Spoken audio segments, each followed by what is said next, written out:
best in the nation. Thank you very much. The first primary, a second chance. New Hampshire's fiercely independent voters weigh in. Trump all the way. I think Nikki is the right person. I'm going to vote for whoever isn't Donald Trump. I'm the only one who's not running a basement campaign. For Florida's governor, can he stop a slide? Now we want to finish New Hampshire and come out even stronger. For the former UN ambassador, her best opportunity yet. And for the frontrunner, The bigger the mandate that we have, the stronger we're going to be. the polling position to steamroll. Indeed, from diner politics to bragging rights in primary history, New Hampshire heads to pick a president, and we are taking you there. Are you guys ready? This week in South Florida, on the road, the campaign trail stops in New England, live from New Hampshire. Good morning, South Florida, and welcome to New Hampshire, and welcome to the Statehouse Visitor Center. I was going to tell you, we are in the primary room. We are so grateful they opened the Statehouse for us today in New Hampshire, and we'll take you all around in just a few minutes. Boy, what a difference a state makes. This time, all eyes are on New Hampshire, and the landscape is so much different than it was in Iowa. And the landscape is so much different than it is in Florida as well. This state is far less partisan than we know in Florida. And also, that's what makes the independent vote so critical here. 40% of people in New Hampshire, voters, are independent and can vote. And we're going to talk all about that. But first, we're going to talk about how critical the next 48 hours to primary day is to this election season. We start right there. In the diners, on street corners.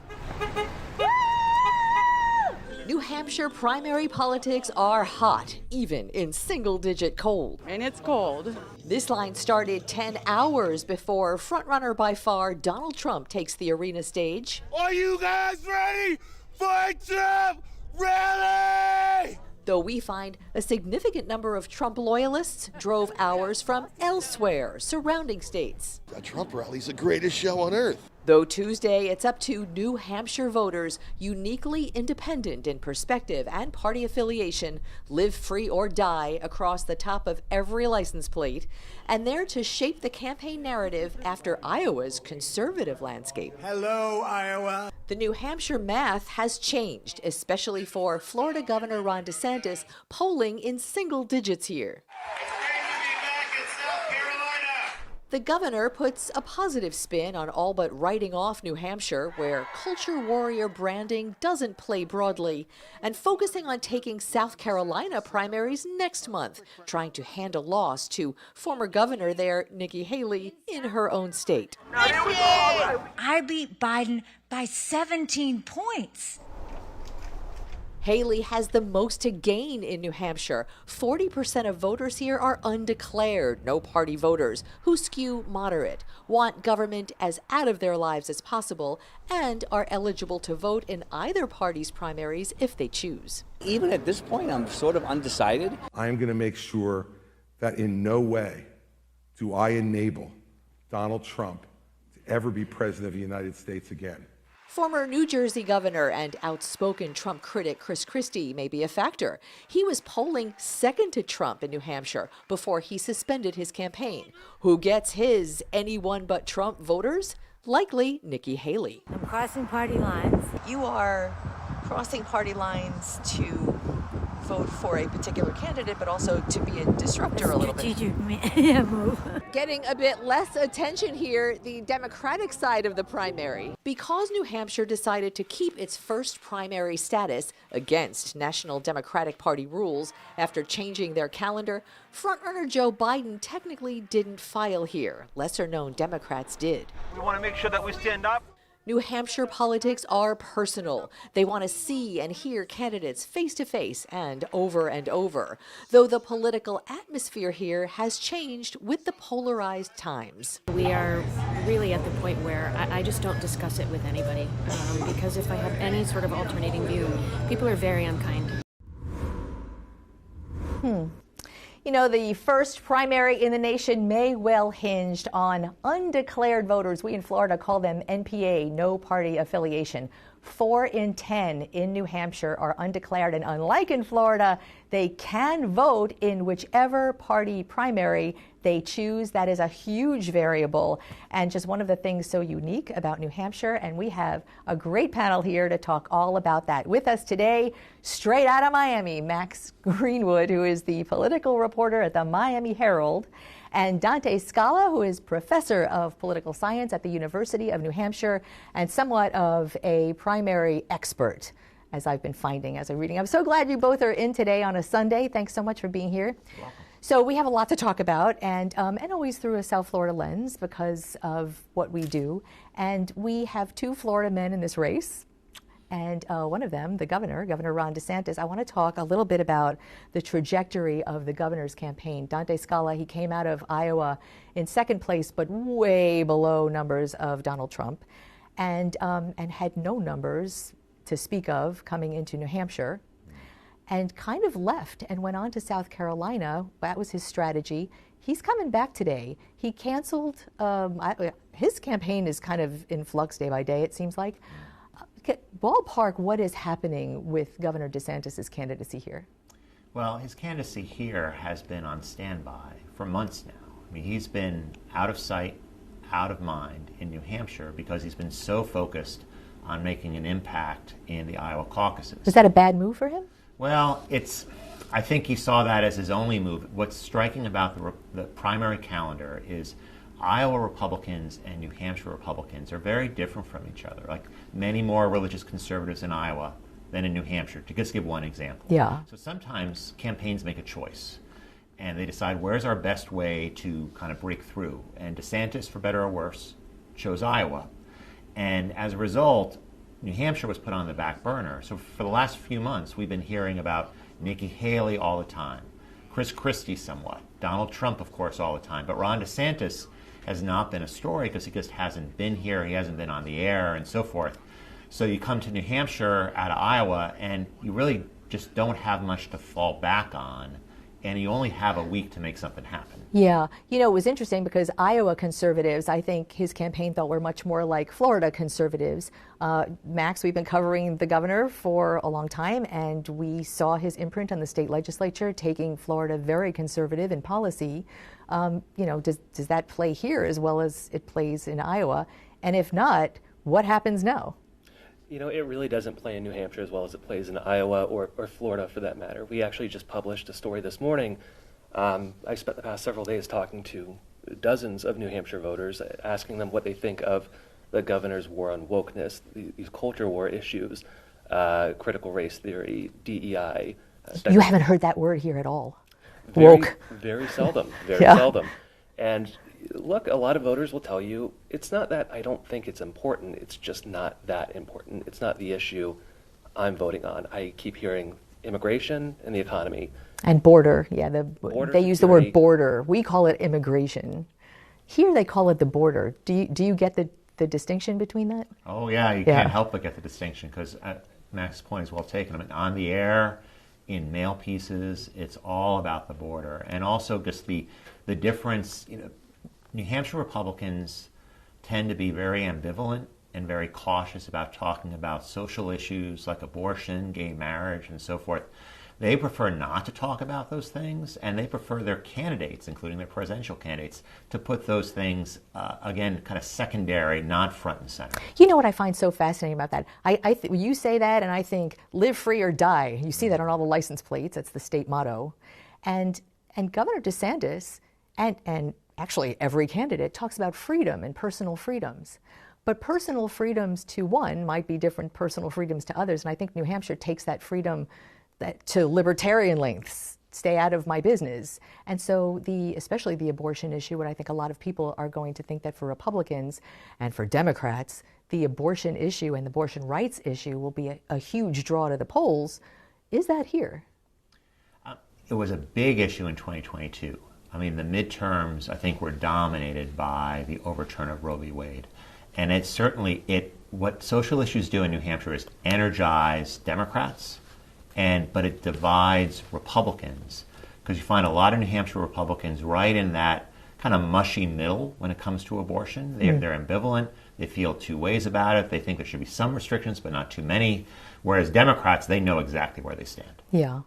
The thing that we saw coming out of, especially in polling out of Iowa, not only the numbers of supporters, but the numbers of enthusiastic supporters, the enthusiasm factor. And we saw last night at the arena, not a fully packed arena, but a definitely packed arena.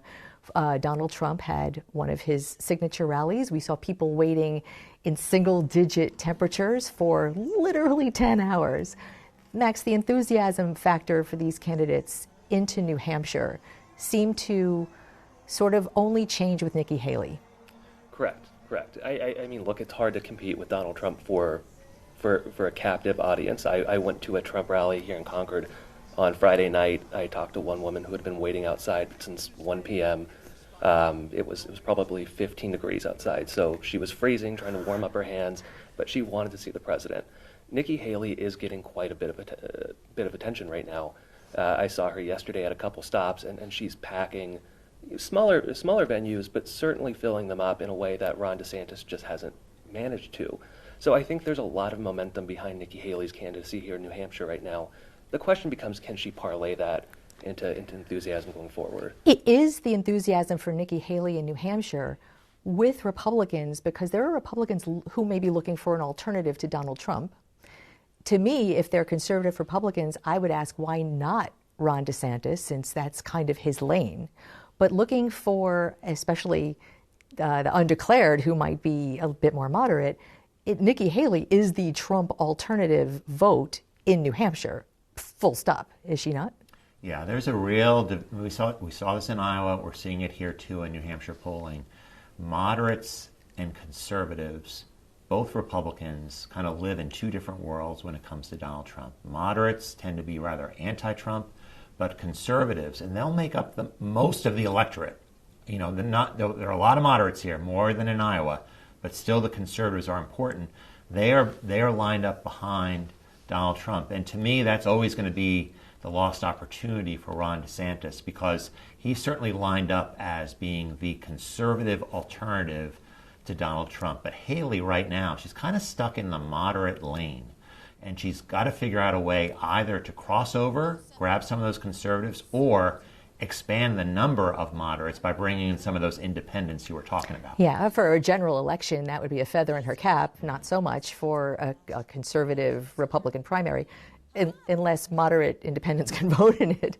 Like here, okay, we need to take a quick break. I really want to talk about that independent vote. That is so fascinating here. Quick break, and we will do that when we come right back.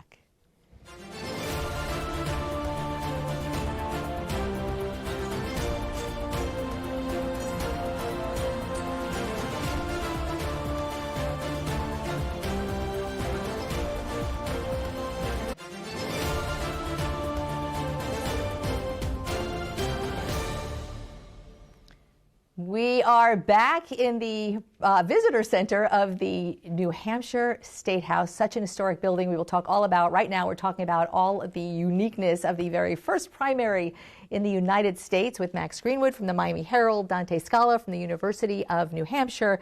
Dante, the independent vote, I find so fascinating in this state. Not because we're not used to in Florida independent votes, and about a third of Floridian voters are here. It's almost 40%. But they can vote in a party primary. And so what a variable that is to the outcome. What's prognosticate that for us? What are you seeing with that independent vote? What are we going to see Tuesday? So the thing to keep in mind about those undeclared voters, who are the real free agents, right, is that they're a real mixed bag of voters. Yeah. Some of them are actually, Republicans. They behave like Republicans. They vote like Republicans. Same with Democrats. Yeah. They just choose to keep their partisanship off the public voter rolls. Oh. But then there's this group who I would describe as pure independents. They may not be all that political, but they may show up to vote. And so they're the ones who Nikki Haley right now is hoping will turn out in droves, because she has to make the electorate on Tuesday a little less Republican and a lot more independent. And so, Max, at home, the independents sit back and watch the partisan parties duke it out in the primaries. and there is no effect for independents. Here in New Hampshire, as you've been traveling around to the cities, when you find that what Dante is talking about, the people who kind of, it's my business, it's not your business, what are you hearing from them? Look, I think I'm really hearing that they're leaning toward Nikki Haley. They are. I've talked to a lot of folks who are, professed independents, and they'll say, I looked at Ron DeSantis, I've looked at Nikki Haley, I'm not going to vote for Donald Trump. Ron DeSantis just doesn't have it. He is he's too confrontational. He's not personable enough. So you're saying it's the likability factor? I think there's a big likability factor there. New Hampshire's big on retail politics, and I'm sure Dante can expound on that for us. But look, he's not the best retail politician. That's kind of been established here for a while, and he doesn't seem to have a clear message that resonates here. So in Iowa, he was talking a lot more about his 6-week abortion ban. He was talking a lot more about the culture wars. Here, he's talking about kind of getting government out of people's lives, which should resonate here, right? Isn't that what it's live free or die is all about? Yeah, and for DeSantis, it was almost like there was too much too soon. Like he came in at the beginning of last year as kind of like the post-Trump successor, with a lot of money, and at least last year, a year ago, this time he had numbers. Yeah, I mean, and with that though come a lot of expectations. So there was, for DeSantis, there were no opportunity for training wheels. Like the training wheels had to be off the campaign from the get-go because expectations were so high. And those DeSantis stumbles early on, really through the first half of the year, kind of weighed on that campaign, and kind of, it almost as if he lost his moment before he even got a chance to grasp it fully. The issues we had started talking about, I talk to voters, wherever we are all over the country, and there are themes. I mean, Americans want, to be successful and to be happy and to raise their kids and to have opportunities. That's not a partisan issue. What I find interesting here is a lot of people are talking about the border as an issue. Immigration, New Hampshire is a white state. I mean, that 98% white. So immigration, it doesn't resonate like it would in South Florida, where more than 50% of the people are from somewhere else for various reasons. So Max, the issues that voters here are looking for when they say border, what else do they say? Economy? The border is an economic issue to them, it sounds like. It is. I had one man that I talked to bring up a law in Massachusetts that requires the government to provide housing.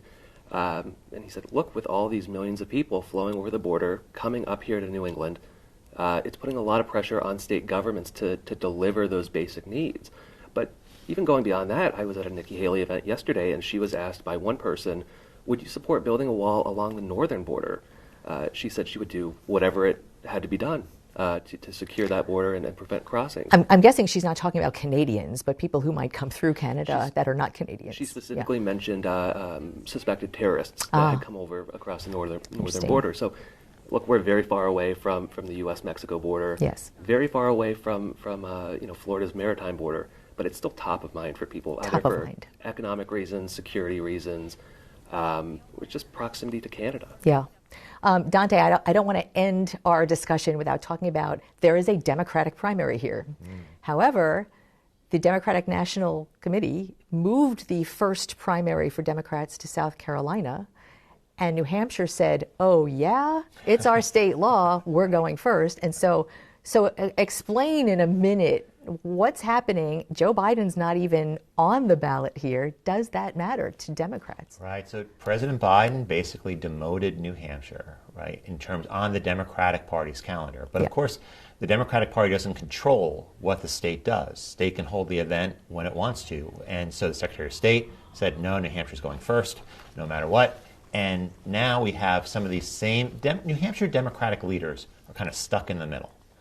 They have a strained relationship with Joe Biden thanks to his decision. However, they still want to show that they're loyal Democrats, perhaps in the hopes that in 2028 they'll be restored to their rightful place. So some of them are running this write-in campaign. It'll be very interesting. We haven't seen anything like this since Lyndon Johnson in 1968. Does it matter? Does it matter? Well, you know what? If Joe Biden doesn't get a majority of Democrats to write in his name on Tuesday, I think the national political media, which is really bored right now with this whole nomination contest. They are? They are. And they will say, you know what? All those stories we hear about Biden being weak in the Democratic base, I wonder if there's something to it, because here are actual Democrats not writing in Joe Biden's name. Perception is reality in politics in so many ways. Max Greenwood, Dante Scala, I would love you to stick around for something we're doing at the very close of the show. So appreciate your time and expertise and perspective. Thanks, Glenna. Okay, and when we come back, a room with a view. We're going to give you a little personal tour of where we are. That's so interesting, but first, want to kick it back to South Florida because Janine Stanwood is standing by in the studio with the big South Florida news of the week. Glenna, thank you so much. So many people say it's long overdue, the money's there, and it's time for action. We go one-on-one with Miami-Dade County Mayor Daniella Levine Cava on the heels of this week's news conference about billion-dollar upgrades coming to Miami International Airport. That is coming up. But first, let's go to a quick break, then back out to Glenna live in New Hampshire.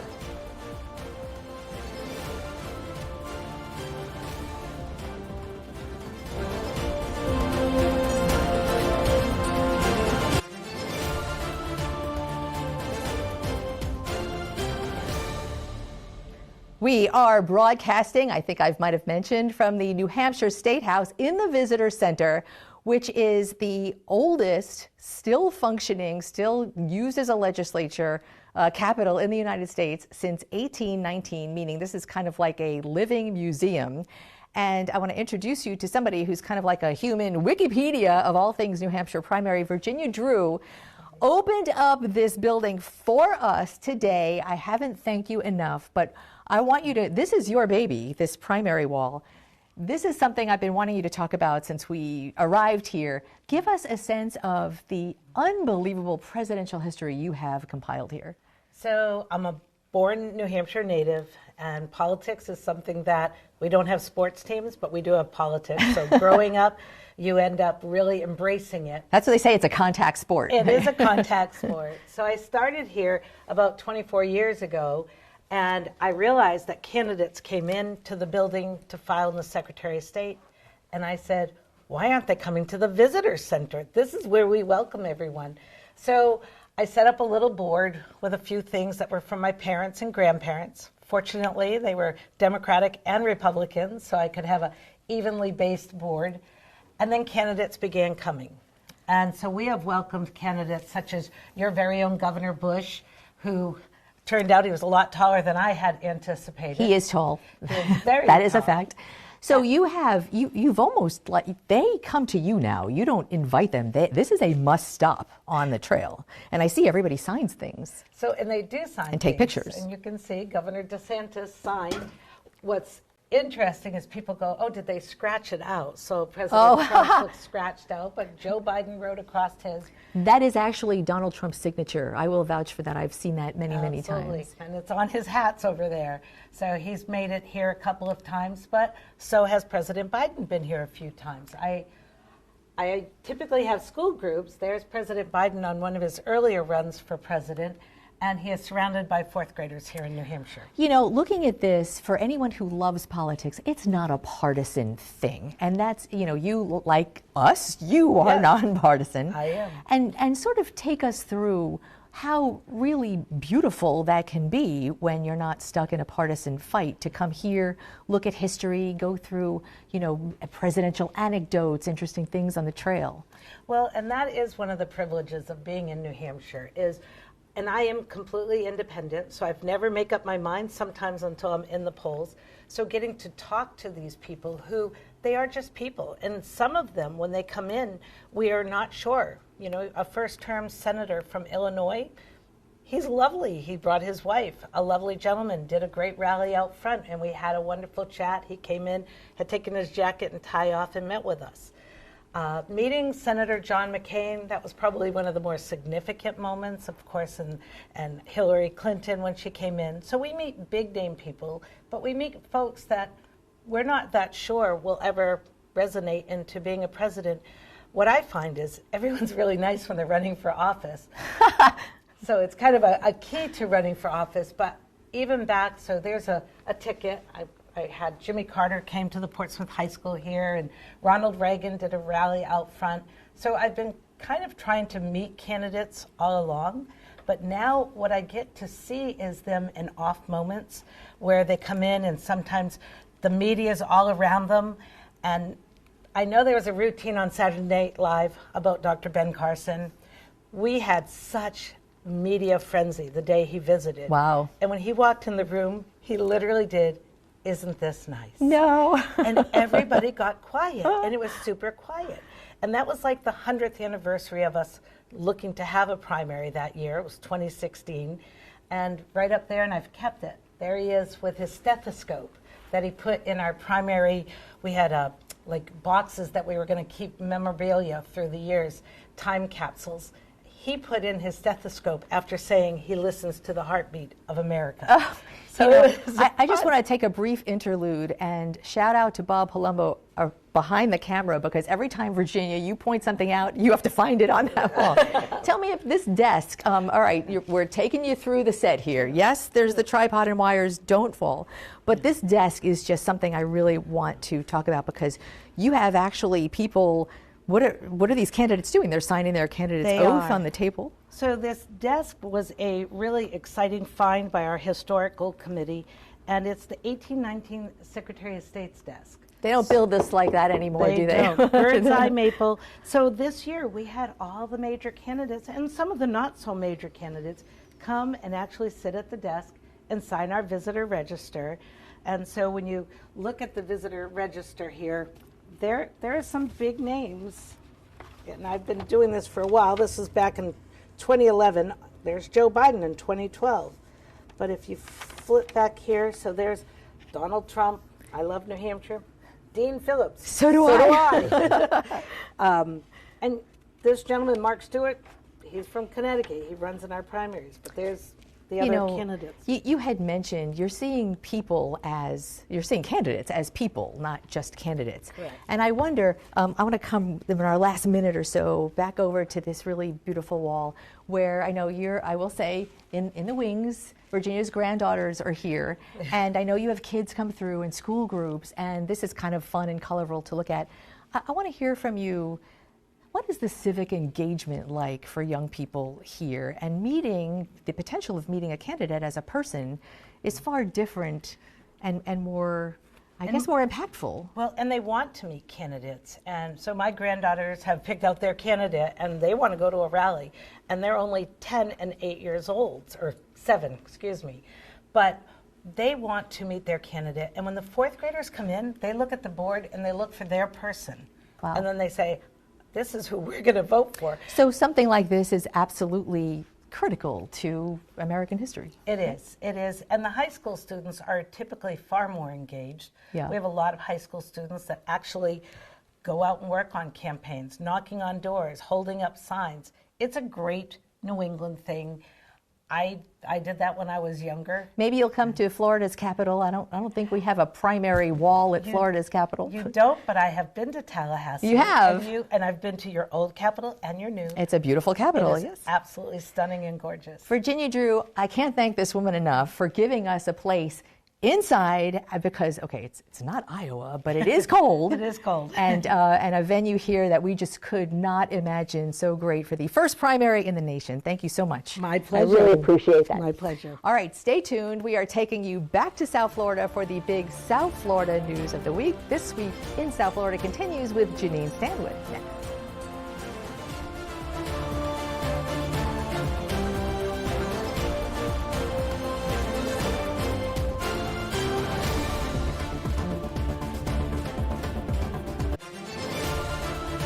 This week, all eyes on Miami International Airport, one of the busiest in the country, the gateway to Latin America, and visitors' first impression as they arrive here in South Florida. But some areas have fallen into disrepair. Elevators broken. The SkyTrain to move people at faraway gates has been down since September. The county-run airport will get a new influx of money announced just days ago by Mayor Daniella Levine Cava, who joins us right now. Good morning, Mayor. Thank you so much for being with us today. The basic question, Mayor, is that the airport has had record growth. It's making money. So why haven't things been fixed sooner? Well, we are really excited about the growth. We're proud of the growth. And unfortunately, you have to maintain things. You have to start earlier.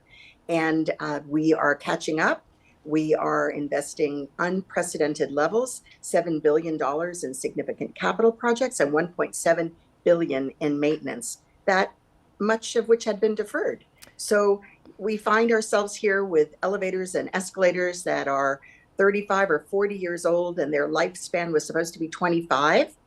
We did not have the contract in place to do the maintenance that was needed. So I've gotten to work, and we've all rolled up our sleeves. We've got now a contract that works 24/7 with a company that is working really, really hard. So we're at about 9% of those conveyances not operational, which is well within normal industry standards.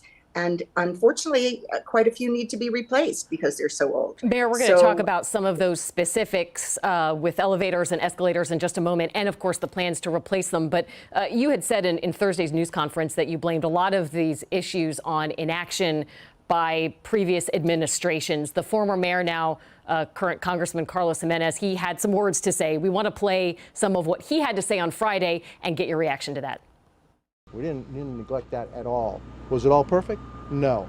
But to say that we somehow neglected it, that's ludicrous. Yeah, I take it personally because she said it was neglect, decades worth of neglect from previous administrations, and I just happen to be the previous administration. And previous administrations have invested billions of dollars in this airport, the South Terminal, the North Terminal, the expansion of runways. All of that was done before me, during me, but I'm not so sure after me.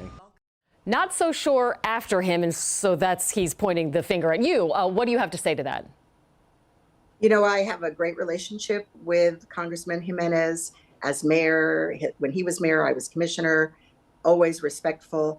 And I simply was pointing out that the prioritization in the past was not on routine maintenance. So that is something that, unfortunately, as I say, when you get to 30, 40 years, were we investing? Certainly the airport was growing. That was important.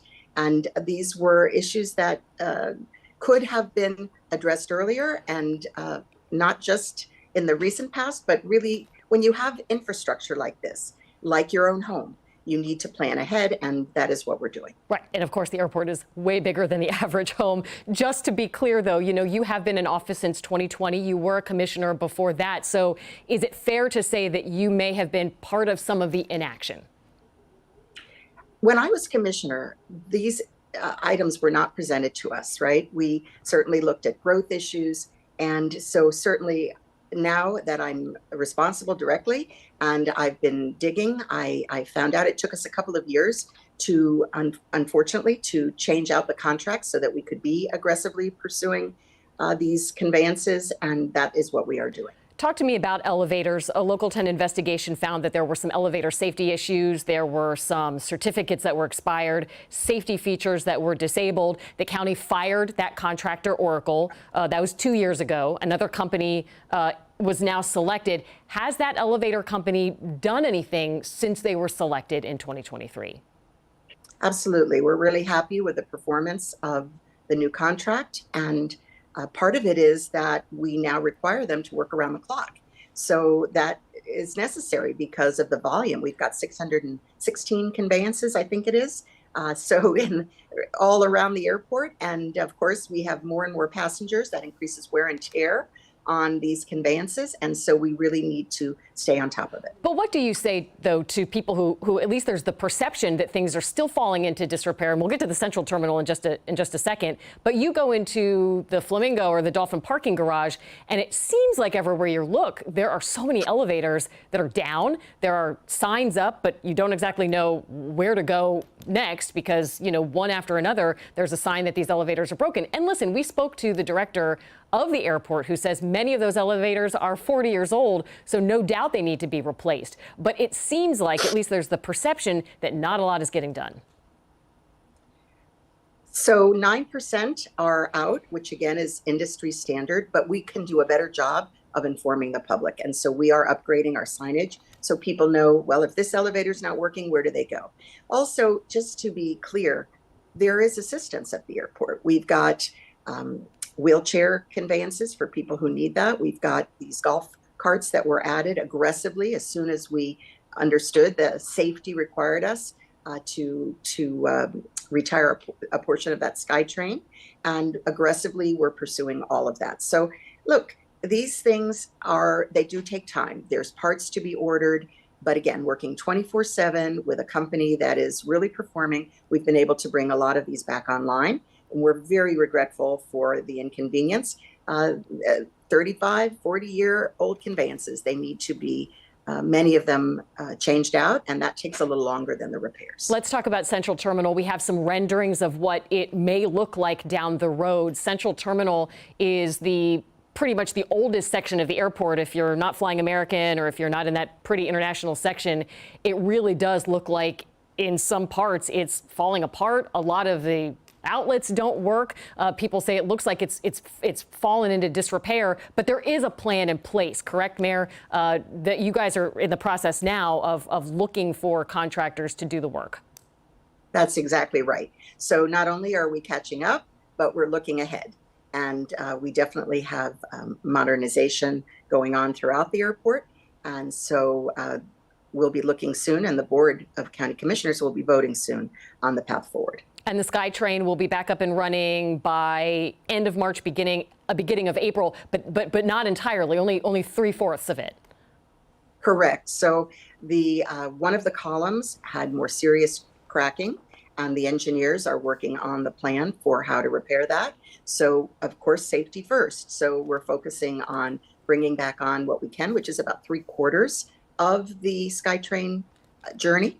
And again, we've got the golf carts. We actually have a bus outside for people to go to their gate, as well as wheelchairs for those who need it. So people, again, we're going to improve the way we communicate about these things so that nobody feels that they've been left behind. And Mayor, we want to, before we start running out of time, and we are running out of time, we do want to ask you, we want to switch gears and ask you about former Police Director Freddie Ramirez. He takes on a new role answering to you. Can you confirm that will be happening this week? What will his role be, and will he have a firearm? Okay, so Freddie is coming back. We're really delighted to welcome him back by the end of the month. So stay tuned. He'll be focusing on advising me specifically on the transition to the new sheriff. Obviously, he has tremendous knowledge and community trust about those issues. So we really want to work with him and his great knowledge of the community. So that will be really critical.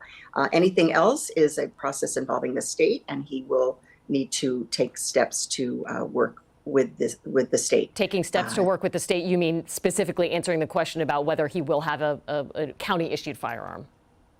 Yes, that's correct. Gotcha. We will stay tuned. Mayor, thank you so much answering all of these questions for us about the airport, about the Freddie Ramirez, and all sorts of things having to do with the county. Of course, the airport has been in the news for several weeks now, so we thank you for your time. Thank you so much. Mayor, thank you. Up next, back out to Glenna Milberg live in New Hampshire with an update there.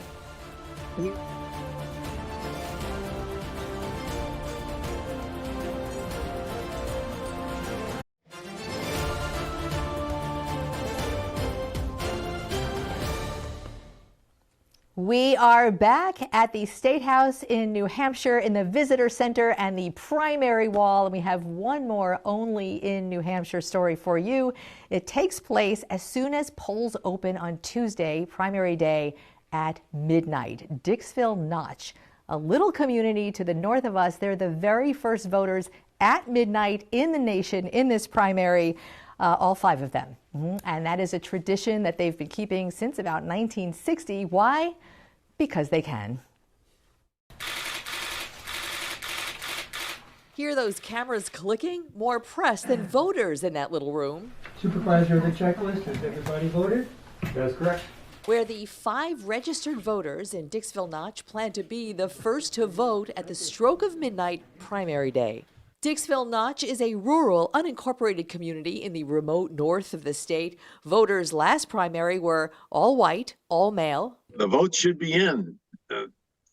As Dixville goes, so goes the country. Actually not. 3 of the 6 votes in 2020 went to former New York City Mayor Michael Bloomberg, who wasn't even on the ballot. In 2016, Hillary Clinton won over Donald Trump here 4-2. And you know how that went that November. Even if the spotlight wasn't there, we would be doing the same thing. It sort of become a tradition where we understand the importance of voting. Still, the pride of midnight history and tradition lives in Dixville Notch, in person, in writing, dropped in the box and counted and announced, usually in a matter of minutes. Back now with Dante Scala, professor of political science at the University of New Hampshire. So 5 people are going to vote at midnight in this little place, and aside from the pride of the history and tradition, so what? You know, it really captures the magic of the New Hampshire primary. On the one hand, it's this experiment in small town democracy, like this very tiny town way up in the northern rural area. Americana. Right. And on the other hand, it's this it's this, the national media will surround it and report the results. So kind of New Hampshire the primary is, over the years, kind of developed this relationship with the national media. It's become this made-for-television event. I was going to say we've experienced that here, because sometimes we're going into places that are kind of iconic in the first primary, and there are more visitors from other states than there are actually New Hampshire voters. But in Dixville Notch, it's a precinct, a verifiable precinct. At midnight on Tuesday, what if only one person comes to vote?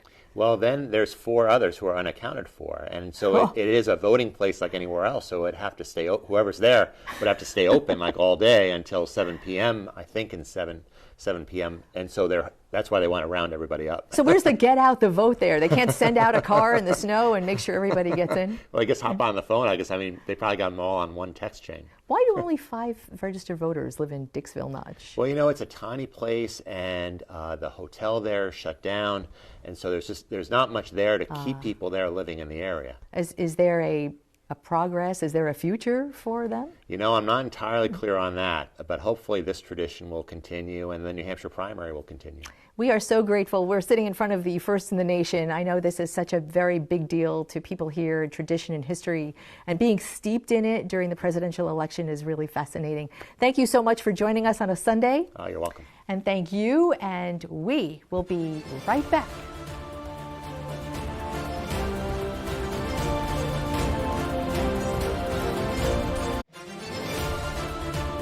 Cold weather, heated politics, and a whole lot of history. Let's send it back to Glenna in New Hampshire, who's been giving us just a fascinating look at the politics and the culture there. It really has been, Janine, such a fascinating thing, because the first primary in the nation is not only politics, but it is Americana, and it is so important to South Florida. In the end, 48 hours from now, the first primary in the nation right here in New Hampshire. Stay tuned to Local 10 News, because we will have it all for you. Later today, Governor Ron DeSantis is in Concord. We will have that for you tonight on Local 10. As always, thanks so much for being with us this hour. And remember, keep in touch.